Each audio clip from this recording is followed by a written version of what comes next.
Olá pessoal, professor Ricardo Reiter aqui, depois de muito tempo, voltando com um vídeo no canal, voltando com um episódio de podcast, hoje tratando sobre feminismo. Um tema que pode parecer um pouco controverso, um pouco estranho, uma vez que sou um professor homem hétero, cis, que vai falar de feminismo. Contudo, no meu papel de professor de sociologia e filosofia, me parece mais que fundamental trazer este debate para dentro do conteúdo que eu, vez ou outra, produzo e para dentro de sala de aula. A minha pretensão com esse vídeo não é nenhuma doutrinação, nenhuma alienação, mas é trazer para um aporte teórico, mostrar que um debate sério que é feito na esfera pública hoje, nas esferas públicas, sejam elas nas ruas, nas praças, seja dentro do Congresso, seja dentro das redes sociais, ele tem um aporte teórico, ele tem um enraizamento histórico muito mais profundo do que muitas vezes nós, leigos principalmente, homens, em sua maioria, compreendemos ou acreditamos, né? É comum escutar frases, feminismo é mimimi, feminismo é só um monte de mal amada, etc e tal. Não, não é. Essas já são falácias erradas, ok? Eu não concordo com nada, tá? Não concordo com elas. Estou apenas trazendo alguns argumentos que se falaram. E também temos que desconstruir aquela imagem, aquela ideia de que nós temos, a falsa ideia que nós temos, de que, num belo dia de sol, as mulheres abriram a janela, viram o sol estava lindo, as borboletas estavam voando, pássaros cantavam, uma leve brisa tocou-lhe o rosto, havia um cheiro, um aroma doce de jasmim no ar e disseram, vamos derrubar o patriarcado. Não, não é dessa forma que a história se faz.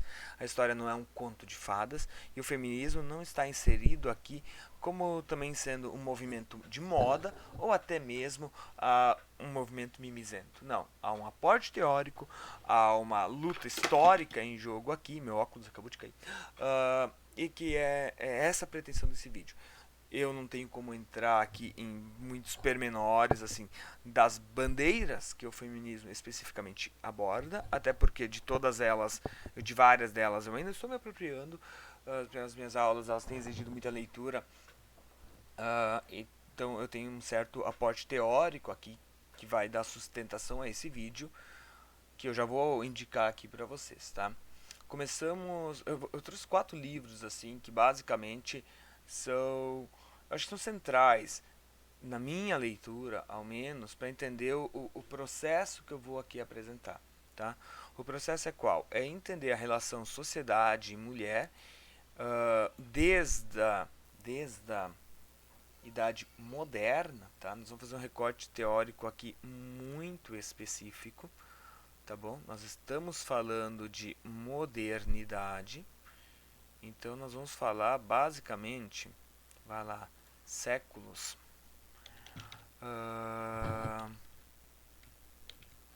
Vamos lá, século XV, tá? Até século XIX. É basicamente disso que nós vamos falar, ok? Sociedade do século XV até o século XIX. Por quê? Porque pra mim, e não é pra mim, tá? Mas eu me dei conta, a partir das leituras que eu fiz, que esse aqui é um dos períodos mais conturbados para a história do Ocidente, ou um dos períodos mais conturbados na história do Ocidente para as mulheres. O aporte teórico que eu estou usando começa com o Caliban e a Bruxa, ok? O Caliban e a Bruxa hoje é vendido na Amazon por R$ 48, é da Silvia Federici, é italiana, não sei se eu pronunciei corretamente o sobrenome, ok? Mas é uma das, ela faz uma retomada histórica da passagem do feudalismo para o capitalismo, e foi um tapa de luva na minha cara, assim, porque desconstruiu, ou pelo menos tem ajudado a desconstruir, eu não terminei de ler o livro ainda, uma série de preconceitos, uma série de estereótipos que eu já tinha construído. Nós temos a falsa impressão para Silvia Federici, uma falsa impressão. Vocês desculpem os gritos lá no fundo, meu filho está um pouco agitado dentro de casa, tá? ônus do home office, né? Mas ela desconstrói a falsa impressão que nós temos de que a passagem do feudalismo para o capitalismo foi natural e foi algo próprio do processo histórico material, que a gente até poderia dizer, ou pelo menos processo histórico, tá? E ela vai dizer, não foi, não é. Né? O capitalismo, ele é resultado de uma sociedade patriarcal e, portanto, machista, pela manutenção do seu próprio status quo. Né? O Caliban e a Bruxa é uma leitura, ao meu ver, fundamental para entender, porque ela faz toda uma análise dessa mudança a partir da ótica da pergunta, e onde é que estavam as mulheres? Como é que as mulheres estavam inseridas nesse contexto? Então, a partir dessa reflexão, já linkamos aqui direto com a reivindicação dos direitos das mulheres, da Mary Wollstonecraft, uma indicação um livro que eu desconhecia, apesar de ser uma filósofa, e minha formação ser filosofia. Fiquei conhecendo ele depois no mestrado, a partir de indicação, e aí já temos um ponto bem conturbado, que é o seguinte: toda formação, ou grande parte da formação que nós temos na academia, na universidade, em filosofia especificamente, ela acaba tratando muito de homens ou na grande parte do conhecimento estudado é escrito por homens, passando a falsa impressão de que as mulheres em nada contribuíram, o que também é um problema, porque eu fico pensando, eu tinha colegas mulheres, elas cursando filosofia, estudam somente homens, com a impressão que passa, né, de que não, isso não é uma coisa para mulher, ela está ali, ela é uma invasora, né, ela está ocupando espaço que não é dela. E a Mary Wollstonecraft já faz uma crítica justamente à estrutura ou à segregação ou à expulsão, à não participação das mulheres nos espaços de educação. Né? E aqui ela faz esse livro é sensacional, é uma crítica a Rousseau, né? Lembrando que em 1788, 89, se não me falha a memória, foi escrita e publicada a Declaração dos Direitos do Homem e do Cidadão, aquilo que seria depois um rascunho, ou a primeira formulação do que veio a se tratar da Declaração dos Direitos do Homem, a Declaração dos Direitos Humanos, posteriormente, né, pela ONU. O fato que a Mary diz assim, não, mas vocês estão de palhaçada, cadê as mulheres? Né? Lembrando que Rousseau, que foi um dos grandes ideólogos, um dos grandes entusiastas da Revolução Francesa, a Revolução Francesa se inspirou muito em Rousseau, ele tem um tratado sobre educação onde ele diz que a mulher não tem que estudar. Né? A própria Mary, ela faz uma citação onde ela coloca muito claro isso. Eu vou apenas ver se eu encontro essa citação. Aqui estou com o livro, tá? Ela cita, com o perdão, né? Eu tenho que fazer uma leitura rápida, mas o trecho é curto. Eu posso ser acusada de arrogância. Ainda assim, preciso declarar o que realmente acredito. Todos os escritores que têm escrito sobre educação e maneiras femininas, escrito sobre educação e maneiras femininas, de Rousseau a Dr. Gregory, ela faz aqui referência a Emílio, ok? Do Rousseau, tem contribuído para tornarem as mulheres mais artificiais, personagens mais fracas do que seriam em outro contexto, e consequentemente membros mais inúteis da sociedade. O Rousseau, que escreve um belíssimo texto sobre democracia, é o mesmo autor que exclui as mulheres da participação política por meio da educação. Partindo da Mary Wollstonecraft, dois livros agora eles me parecem centrais. O Cálice e a Espada, da Hiane Eisler, ou Eisler, se ela for alemã é Eisler, ok? O Cálice e a Espada, ele tem uma pretensão interessante, que é a reconstrução da história, tentando entender aonde houve a passagem das sociedades matriarcais para as sociedades patriarcais. Um ponto interessante, bem latente, né? Desconsiderando essa ideia de que a sociedade sempre foi patriarcal por si só. E uma passagem que eu quero citar aqui, é sempre apenas alguns termos, alguns trechos curtos, é a seguinte: o problema fundamental da sociedade patriarcal como um todo não é o do masculino enquanto sexo apenas. A raiz do problema repousa num sistema social em que o poder da espada é idealizado, em que tanto homens quanto mulheres aprendem a equiparar a verdadeira masculinidade com violência e dominância, e a ver os homens que não estão em conformidade com esse ideal como fracos ou afeminados. Né? Então ela já isso está bem na introdução, essa passagem. É um texto, é um parágrafo um trecho do parágrafo que me parece bem latente e bem interessante, porque e é uma leitura que me parece interessante, uma vez que ela faz uma releitura tenta fazer um resgate histórico do da passagem do da passagem, desculpa, do matriarcado para o patriarcado, né? Lembrando aqui que aí ela faz referências, por exemplo, as mais antigas tradições religiosas, antes das próprias monoteístas, do culto à deusa, né? E para pegar um caso bem específico, assim, em termos europeus aqui, claro, né? Por fim, e não menos importante, cito o Mito da Beleza, da Naomi Wolf, esse que foi certamente o primeiro livro feminista com que eu tive contato, tá? Um livro que me parece que é essencial para nós lermos, um livro que vai ser essencial na construção que eu estou aqui fazendo nesse vídeo e que é essencial nas aulas que eu ministro, tá? A desconstrução da ideia do mito da beleza é surreal, ou é mais, desculpa, né? Surreal, é mais do que necessário.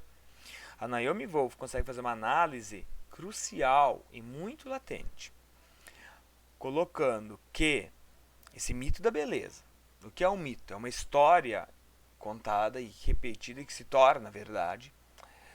Esse mito da beleza é que ele tem um papel tão latente na sociedade hoje que ele acaba criando, como nós veremos, já inclusive uma terceira jornada de trabalho sobre as mulheres. Uma terceira jornada de trabalho que nós não falamos.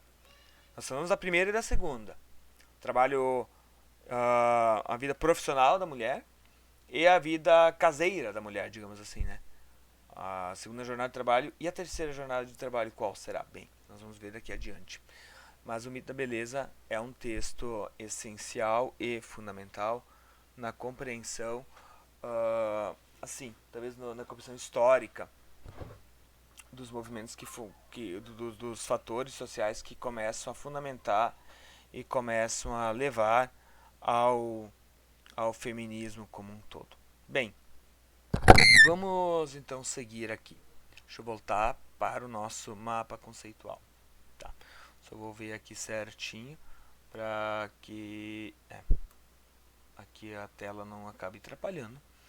Ok. A minha preocupação, como eu falei, é fazer essa relação, entender essa relação mulher-sociedade ou sociedade-mulher, a inserção da mulher dentro da sociedade, a partir de alguns aportes, a partir de alguns referenciais teóricos que me parecem ser cruciais nesse momento. Ok? Então, como é que nós podemos começar? Vamos puxar um termo aqui. Tem vários papéis ou vários pontos que nós poderíamos usar. Eu acho que é central, o mais central de todos, é entender essa inserção da mulher dentro da sociedade como uma constante luta pela sua liberdade. A mulher se insere dentro da sociedade à medida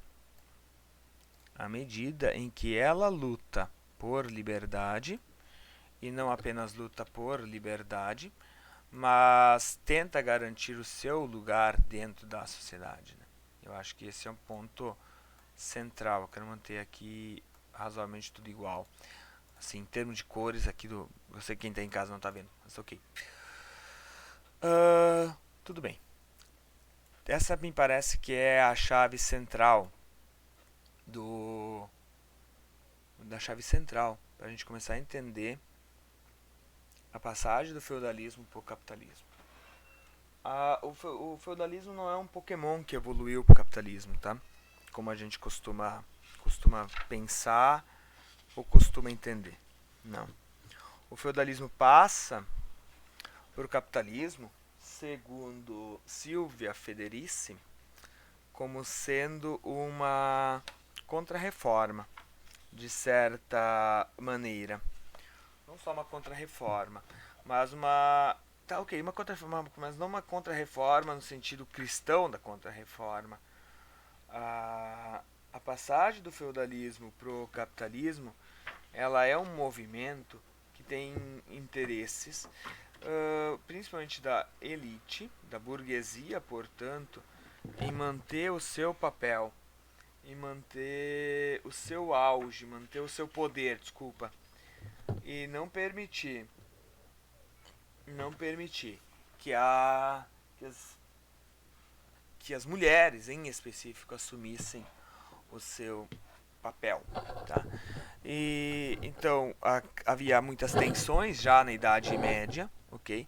Nós vamos ter o movimento de heresias, né, na Idade Média. Parte desse movimento de heresias, os grupos hereges, eles já garantem às mulheres e aos homens equiparações. Temos que pensar agora características da sociedade do século XV ao século XIX. Ela é uma sociedade patriarcal, eu acho que não é nenhuma novidade aqui, né? Nós estamos falando de uma sociedade onde o patriarcado ele é forte, e unido ao patriarcado nós vamos ter um elemento central, como vocês já devem saber, ou quem não sabe verá agora, né? Que é a prevalência do cristianismo. Eu vou colocar como cristianismo aqui, porque nós vamos ter algumas seitas dentro do cristianismo que são centrais aqui, ok? Nós temos o catolicismo,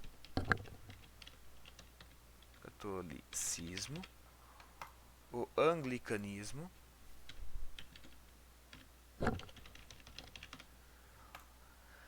o luteranismo e uma vertente mais radical aqui, eu vou ter que agora arrumar a bagunça que eu fiz, uma vertente um pouco mais radical que vai ser o próprio... eu vou ter que desfazer isso aqui rapidinho. Tá, mas são essas três, né? O catolicismo, o anglicanismo, o luteranismo e a vertente mais radical, que são os puritanos, né? Lembrando que o puritanismo, ele é uma mistura, ele é um radicalismo na exigência do segmento da vida evangélica, da vida evangélica aqui em termos de evangelho, tá? E ele vai ser presente em todas as religiões, ele foi central na formação da sociedade norte-americana, mas ele é muito presente na sociedade brasileira também, em específico mais para o interior. Tá, ok. Então nós temos esse cenário aqui, uma sociedade que é patriarcal e que é fortemente marcada pelo cristianismo. Tá. Quais são as liberdades? O que a gente poderia se perguntar agora é o seguinte: o que é que garante a liberdade a um indivíduo? Ou quais são as formas de liberdade que um indivíduo busca, correto? Bem, são algumas. São algumas coisas que a gente pode dizer que deixam alguém ou fazem com que alguém seja livre. A primeira delas talvez seja relacionado a trabalho. A Mary Wollstonecraft vai defender que uma das liberdades centrais de uma pessoa, ou um dos aspectos que pode tornar uma pessoa livre, é a educação. E eu não discordo. Então nós temos trabalho, nós temos educação, nós temos também trabalho, educação, a liberdade financeira, né? Alguém pode dizer, mas isso aí está relacionado ao trabalho? Desculpa. Não é Covid, é só um espirro.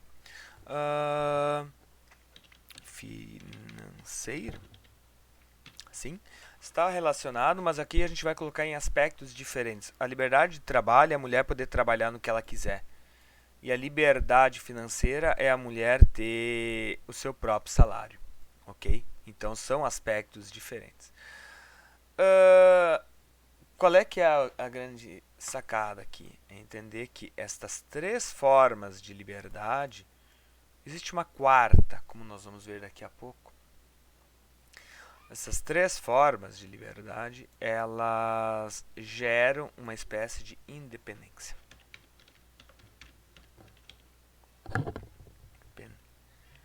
Independência da mulher.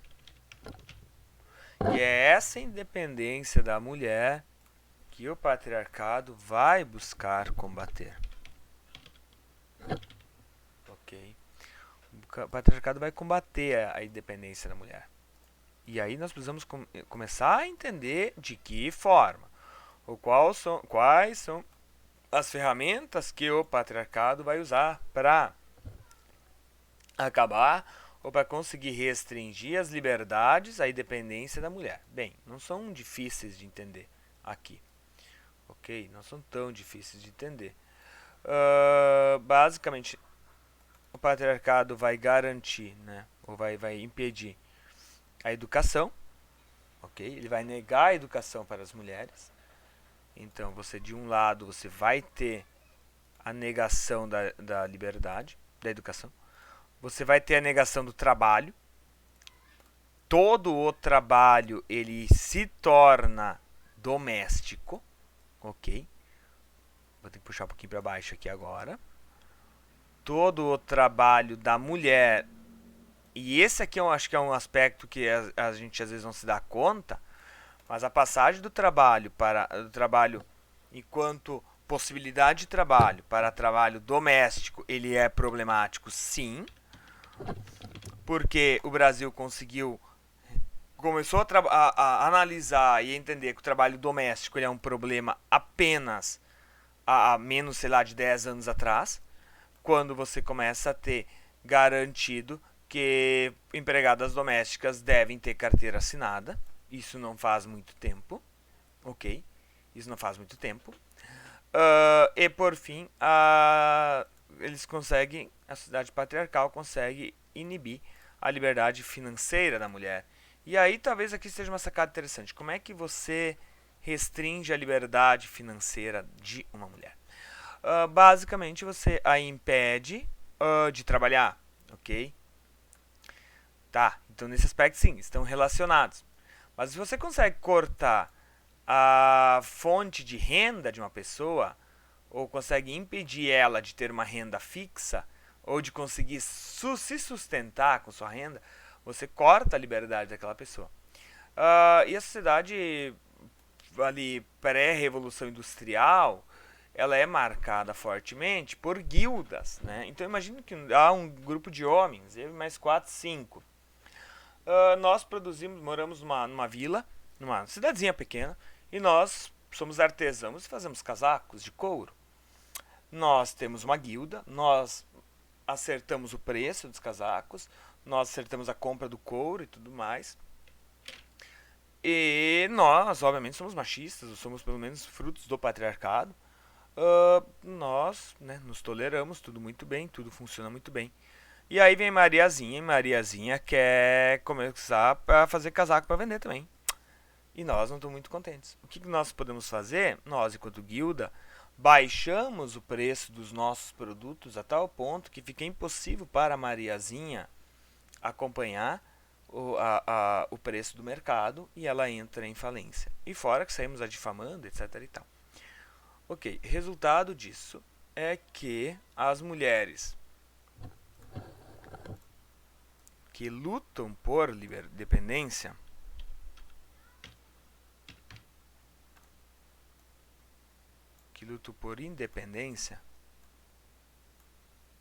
veem que a sua luta não leva a lugar nenhum. A sua luta por independência ela cai por terra. E as mulheres se encontram agora no seguinte dilema, na seguinte situação. Elas estão num estado, tenho que começar a arrumar aqui, deixa eu puxar o feminismo para cá. Elas estão num estágio tal que, ou estão numa situação tal, aonde elas estão basicamente morrendo de fome.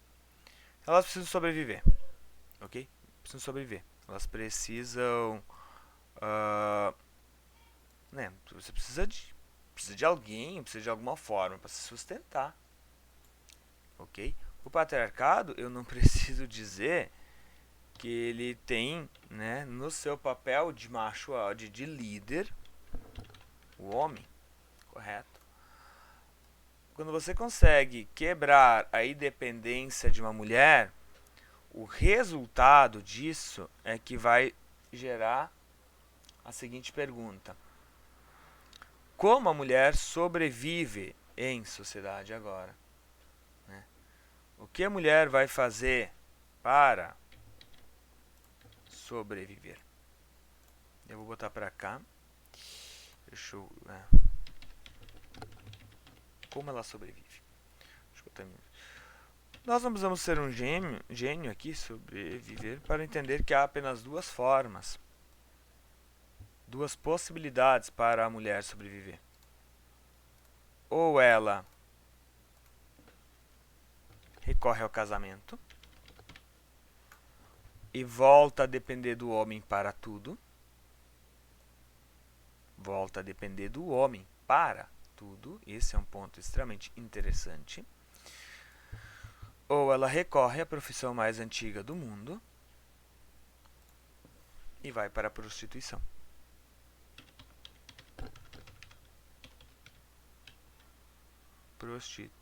Eu vou botar prostituta, usar um termo bem chulo, né? Prostituta. Ok. Estou dando uma ênfase aqui à prostituta, porque esse é um papel. A prostituta tem um papel extremamente importante nessa construção de sociedade aqui. Apesar de, muitas vezes, nós não entendermos ou não darmos o devido valor a esse papel. Porque nós temos, como eu falei, uma sociedade cristã que advoga pelos bons costumes, que advoga e defende que, por exemplo, relações sexuais só podem ser realizadas após o casamento. Olha que coisa interessante. E agora você tem na sociedade um grupo de mulheres que estão dispostas a transarem ou a terem relações sexuais, etc. e tal, fora do casamento. Além do mais, a prostituta aqui, ela se refere ou ela simboliza a quarta forma de liberdade, a quarta liberdade que as mulheres buscam, que é a liberdade sexual.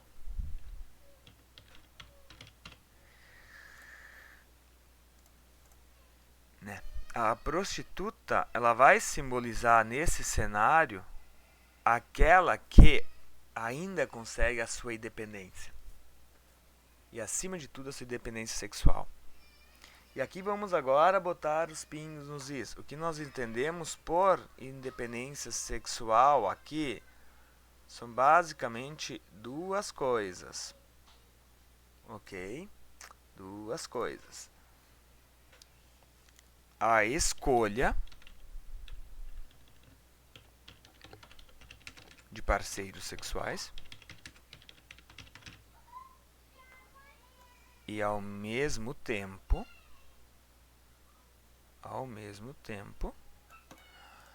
a liberdade e a escolha sobre o seu ciclo fértil.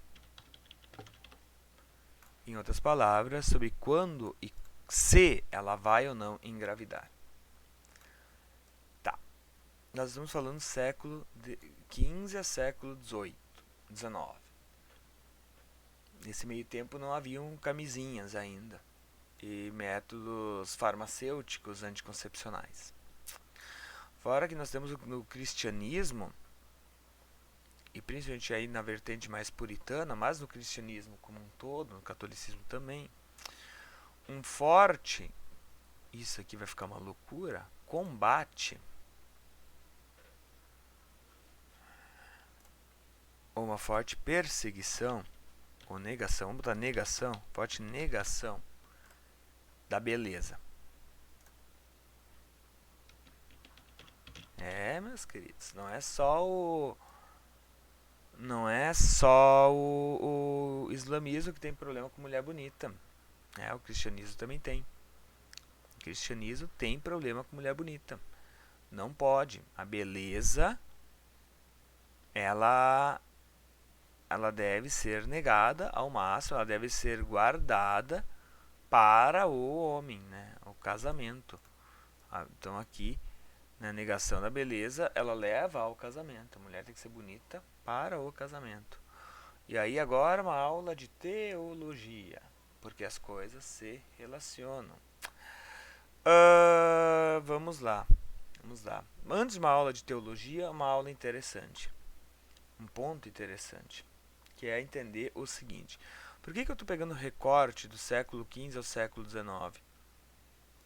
Porque este aqui foi o período onde houveram as famigeradas queimas bruxas. Não teve na Idade Média. Não teve. Não na mesma proporção. Tá. Teve perseguição na Idade Média? Teve. Mas como eu acho que eu falei, já nem lembro se eu falei ou não. A perseguição que teve na Idade Média, eu já nem sei quanto tempo de gravação a gente tem aqui, meia hora pelo jeito, e vamos longe ainda, pessoal, esse vídeo vai ficar bem grande, tá? A perseguição que nós tivemos na Idade Média, a queima às bruxas, não foi uma queima às bruxas. Na Idade Média foi uma queima aos hereges. O ponto é entender que o século XV ao século XIX houve perseguição e caça às bruxas, especificamente bruxas. E antes que alguém venha dizer é mentira, vamos olhar aqui rapidamente. Caça às bruxas no Brasil. Ok? Não, mas não existe bruxa. No mínimo, 5 casos de bruxaria que houveram no Brasil, tá? Mima Reinhardt, queimada em 1692 por bruxaria. Depois, Isabel Pedrosa de Alvarenga, queimada, condenada por bruxaria em 1750. Ursolina de Jesus, condenada em 1754 e queimada em fogueira pública. Maria da Conceição, queimada em uma fogueira em 1798. Fabiana Maria de Jesus, morta por linchamento público em 2014 por bruxaria no Brasil, tá? Voltamos à Idade Moderna. Qual é que era a perseguição que existia na Idade Média? A perseguição da Idade Média era voltado a grupos heréticos. Mas as mulheres não são hereges, as mulheres são bruxas. A pergunta é, o que fez com que a mulher fosse alçada ao status de bruxa na sociedade? Essa é a pergunta que agora nós temos que entender e buscar responder. E qual é a relação disso aqui tudo com a prostituta? E aonde isso aqui tudo vai desabar no feminismo? Bem, só havia uma forma eficaz de você controlar o seu ciclo fértil, ok? Aliás, antes de entrar no seu ciclo fértil, vamos lá. Aula de teologia rapidamente agora aqui. O Gênesis, pessoal, livro bíblico, primeiro livro bíblico, ele é uma compilação de mitos mesopotâmios, ou seja, de um povo que já existia lá no Oriente Médio antes do povo hebreu, tá bom? Dentro do mito bíblico, dentro dos mitos sumérios, que deram origem ao Gênesis, Eva não é a primeira mulher da criação, Eva é a segunda mulher da criação, um ponto importante, tá? Então aqui agora nós vamos ter que fazer um retrocesso mitológico para entender o papel também que a mulher vai ter, não agora apenas na sociedade, mas como ela é vista dentro do cristianismo, tá bom? Uma vez que a primeira mulher da criação no cristianismo, deixa eu ver por onde é que eu vou puxar isso aqui. Primeira mulher da criação no cristianismo, ela é Lilith, nos mitos que deram origem ao Gênesis, é Lilith. Eu estou pensando, montando um mapa conceitual enquanto eu falo, tá? Pessoal que está em casa no podcast. Enquanto a mulher, Lilith, a primeira mulher da criação. E aí nós temos que entender agora o seguinte: Lilith e Adão são os dois criados do barro. Os dois são igual por natureza. Mas onde é que há a dissidência? E por que ela não está na Bíblia? Porque Lilith, ela se recusa no ato sexual com Adão a ser a submissa, mas ela também quer buscar o seu próprio prazer e ser ativa no ato sexual. Ou seja, Lilith, nós podemos dizer, é a primeira personagem histórica, talvez, a buscar a independência sexual. Adão nega e ela foge do paraíso. Ok? E ela não está na Bíblia, no Gênesis, mas o fato é que, e isso não pode ser negado, o mito prevalece. A mulher, então, ela surge da onde novamente? Deus criou Eva? Não, Deus não criou Eva, ao menos não por pura e espontânea vontade. Tá? Deus cria Eva porque Adão vai lá e implora por uma companheira. E Deus diz, de novo, mas tá, dessa vez a gente vai fazer ela, não vai fazer do barro. Já vamos fazer ela submissa. Então já tiramos uma costela de ti e ela já vem de ti. Ela é carne da tua carne. Significa que se tu não existisse, ela não existiria, Adão. Ou seja, Eva já é submissa por natureza a Adão. Segundo, por ser carne da sua carne, então ela já é submissa. E ela só existe por vontade de Adão. Ou seja, uma dupla relação de pertencimento. A origem dela é Adão. E ela só existe porque Adão quer que ela exista. Ou seja, a mulher, biblicamente vista, ela já é inferior. Tirando Maria, que foi a grande reviravolta. Ok? Mas vamos lá no Passa Mais. Por que os homens são expulsos do paraíso? Porque Adão comeu a maçã? Sim, mas não. Porque Eva sucumbe ao pecado.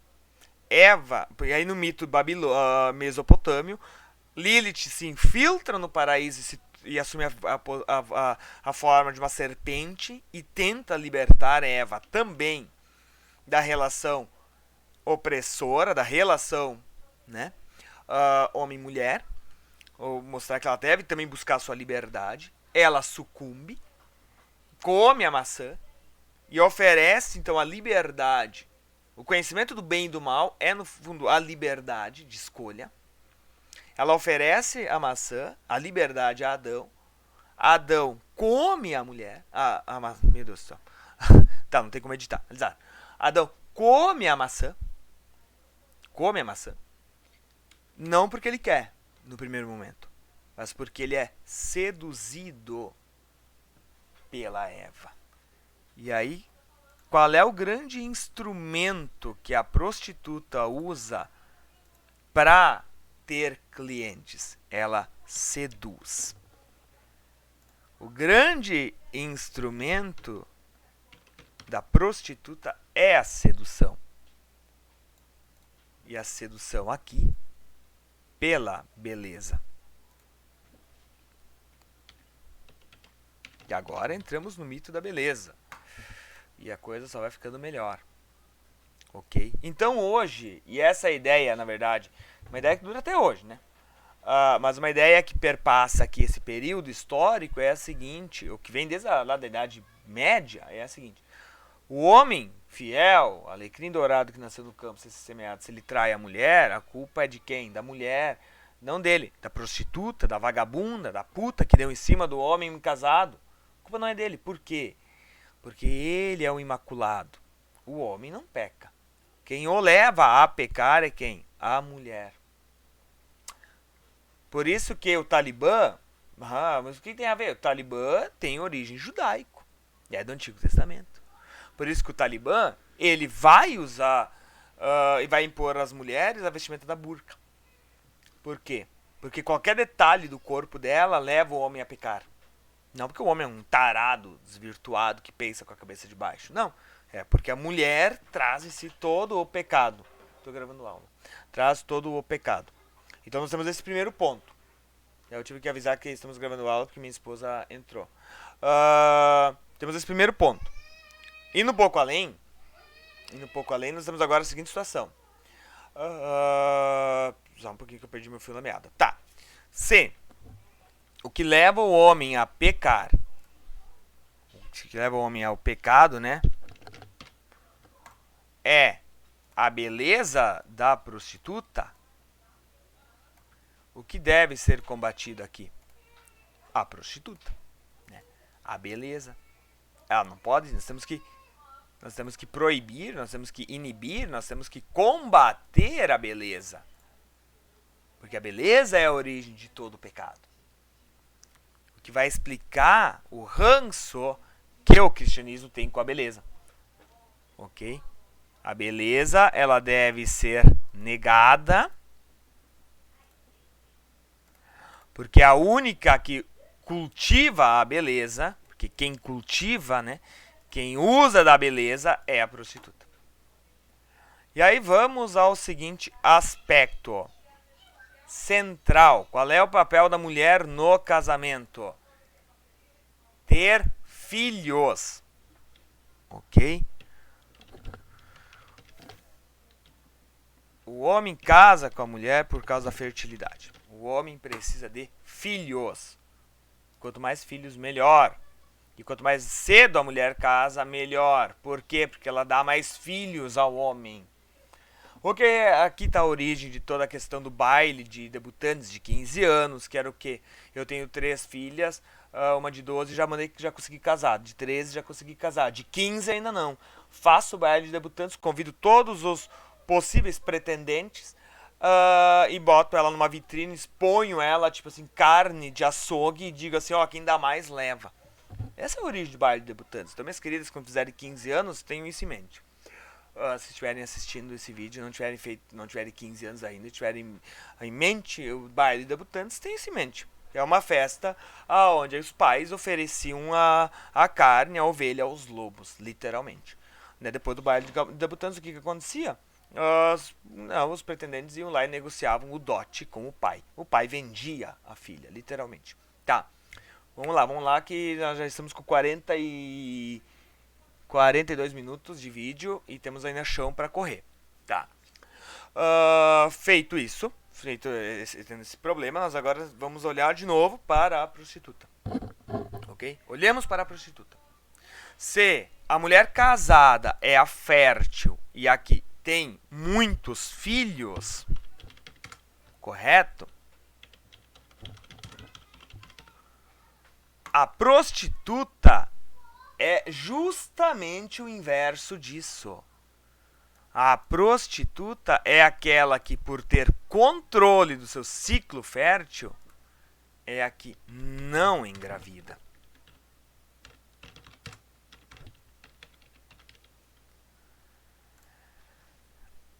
E aí nós chegamos no seguinte dilema. Nós temos uma mulher que transa com muitos homens no dia, na semana, e que não engravida. Como que ela não engravida? Ela toma chás, provavelmente. Compostos de ervas. Chás e compostos de ervas são poções. Quem mexe com a poção? Bruxa. Grande parte das queimas bruxas da Idade Média foram de mulheres que eram prostitutas.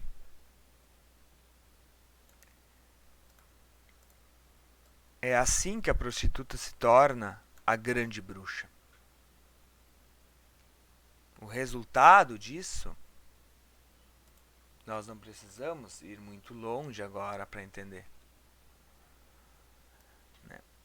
Para acabar, ou para reduzir, ou para justamente frear aquela que é a origem de todo o pecado, a ordem foi simples. Queimem as prostitutas. Queimem as putas. E isso aqui ficou uma zona. Azar. Assim. Assim é melhor.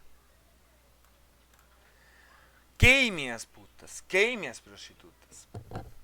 Por quê? porque elas levam o homem a pecar. Mas nós ainda temos um problema. As mulheres não querem casar. E o que você faz? França.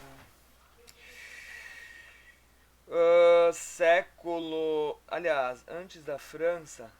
Século XV. Século XIV, século XV. A partir do levantamento histórico da Silvia Federici. Todavia, no final do século XV, foi posta em marcha uma contra-revolução que atuava em todos os níveis da vida social e política.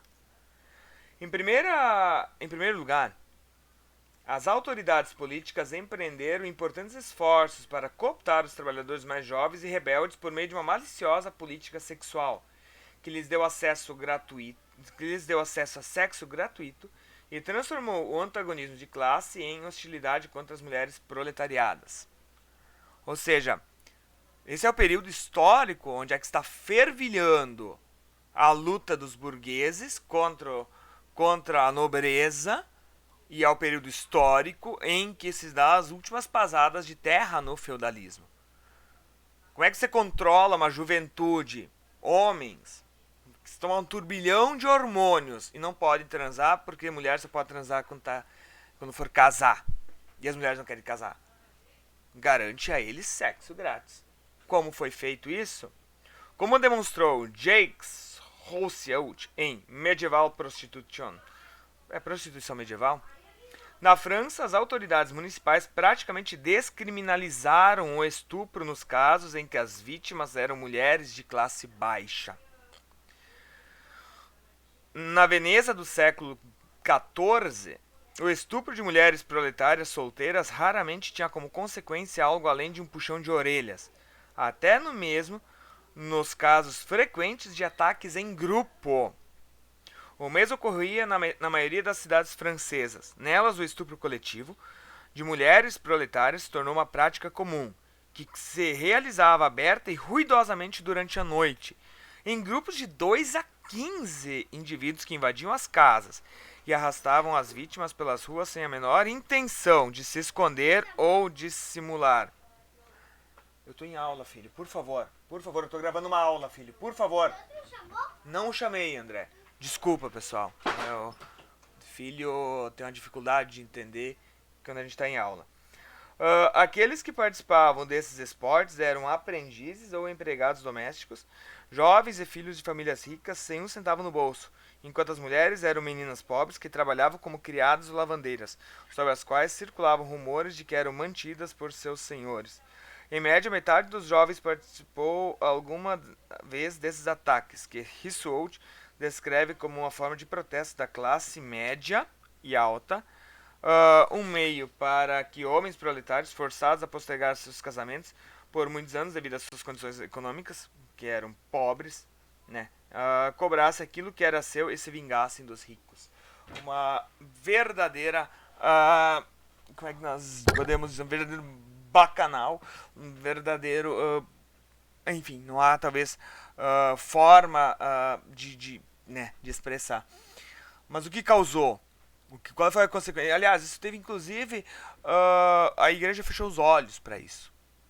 Por quê? Porque era um preço baixo a se conseguir manter a ordem e a paz. E aí a estabilidade financeira.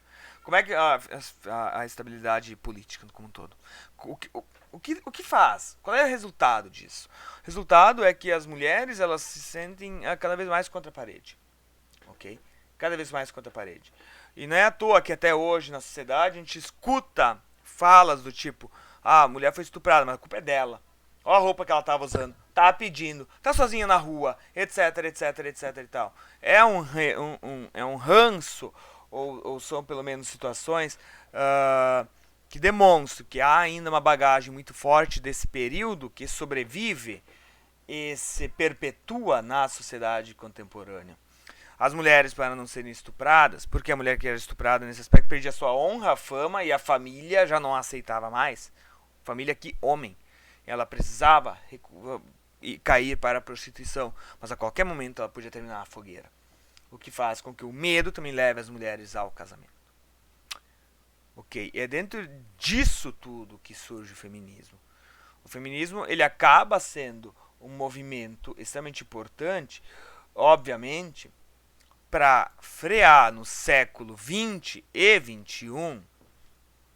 Então, vamos aqui, né? 20. Peraí. Século 20 e 21.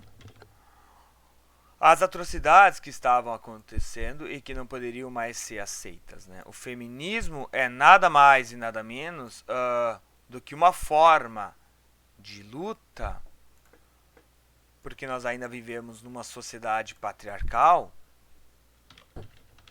em sua maioria patriarcal, né? De certa forma. O feminismo acaba sendo uma luta. Deixa eu colocar aqui. Uma luta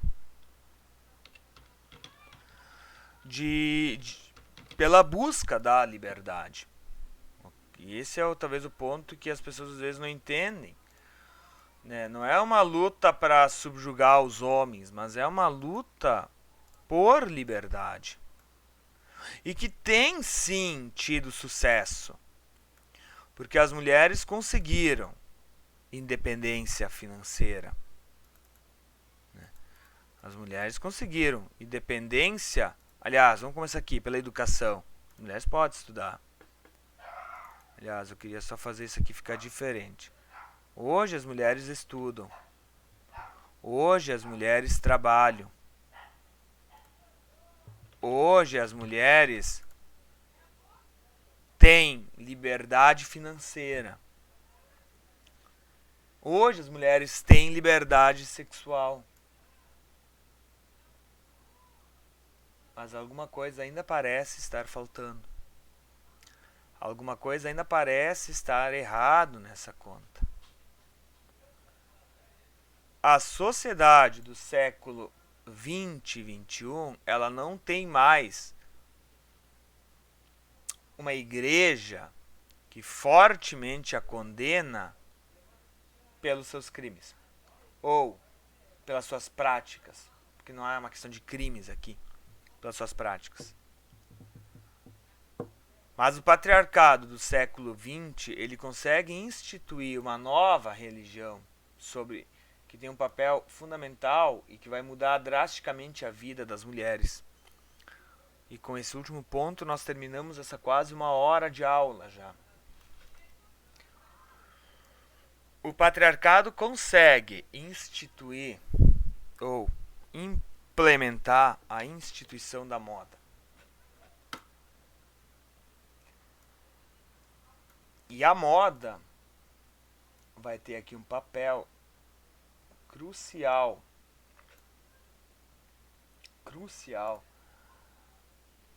na subjugação, digamos assim, ou vai impor sobre as mulheres um fardo muito grande.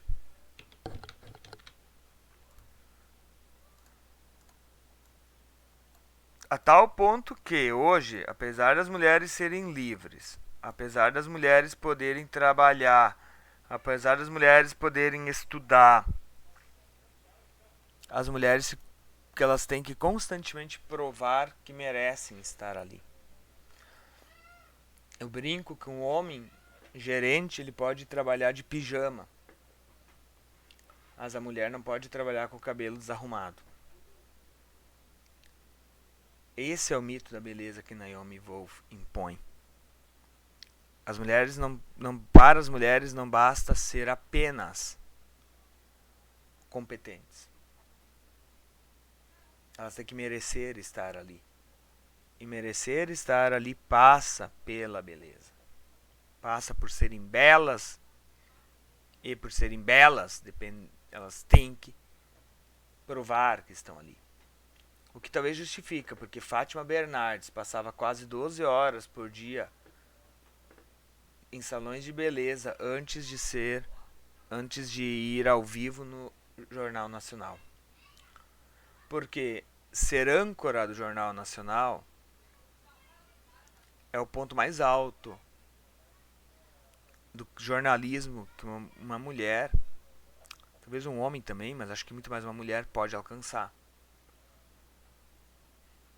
Não acredito que nós vamos ter uma redatora mulher no Jornal Nacional tão cedo. Por que eu falo do Jornal Nacional? Porque é o maior programa jornalístico da TV aberta do Brasil. Ainda. Então nós temos esse ponto. A mulher, ela precisa ter. A mulher tem agora. Eu acho que essa é a questão. Se aqui no trabalho doméstico nós temos o que nós chamamos de segunda jornada, na liberdade financeira, no seu trabalho, nós temos a primeira jornada, nós vamos ter aqui, na moda, um fardo muito grande que vai ser a terceira jornada de trabalho. Terceira jornada é essa que a gente acaba não falando. Mas que ela hoje julga e condena as mulheres de forma tão ferrenha como a igreja fazia lá no século XV, XVI, XVII, XVIII, até o finalzinho do século XIX. Né? Esse ponto, tô quase no fim, amor. Essa é a construção da sociedade na qual o feminismo surge e que vai ser ponto de partida, pelo menos que é o arcabouço teórico e histórico que a gente precisa ter em mente. Quando a gente olha e vai querer entrar em debates próprios, né? Principalmente em redes sociais e tal. Porque hoje talvez o grande lema do feminismo é o meu corpo, minhas regras.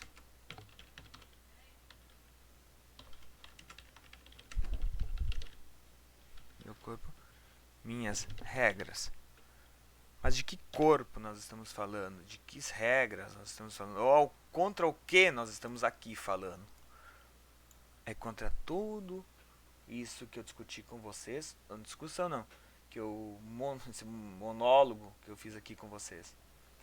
Meu corpo, minhas regras é um grito contra a queimas bruxas.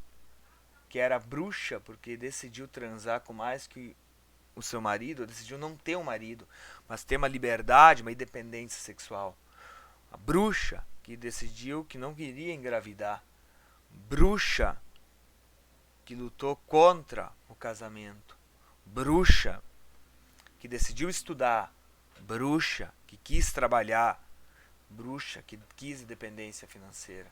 Meu corpo, minhas regras, talvez seja um grande grito. E aí aqui eu paro. Porque daqui em diante não é mais meu lugar de fala. Mas talvez meu corpo e minhas regras sejam um grande grito de basta. E é um grande grito de basta. Do tipo, chega de vocês dizerem, vocês, sociedade, instituições dizerem o que nós temos que fazer. Espero que essa aula sirva assim, minimamente como uma introdução histórica, digamos, alguns atritos e algumas colocações centrais que dão gênese, digamos assim, ao feminismo. Espero que ela tenha servido. Qualquer questões assim, vou deixar aqui embaixo um meu e-mail. Até que puder fazer indicação de leituras, textos, como eu falei. Esse é um conteúdo que eu estou também me apropriando muito para trabalhar com alunos, né? Então, deixa aqui meu e-mail, ricardo.reiter@gmail.com, prof.ricardo.reiter@gmail.com, né? Sempre indicações, leituras e comentários são sempre bem-vindos, claro. Aquela coisa básica, né? Sempre mantendo o respeito, que o respeito é a base da democracia. Forte abraço, paramos por aqui, até mais.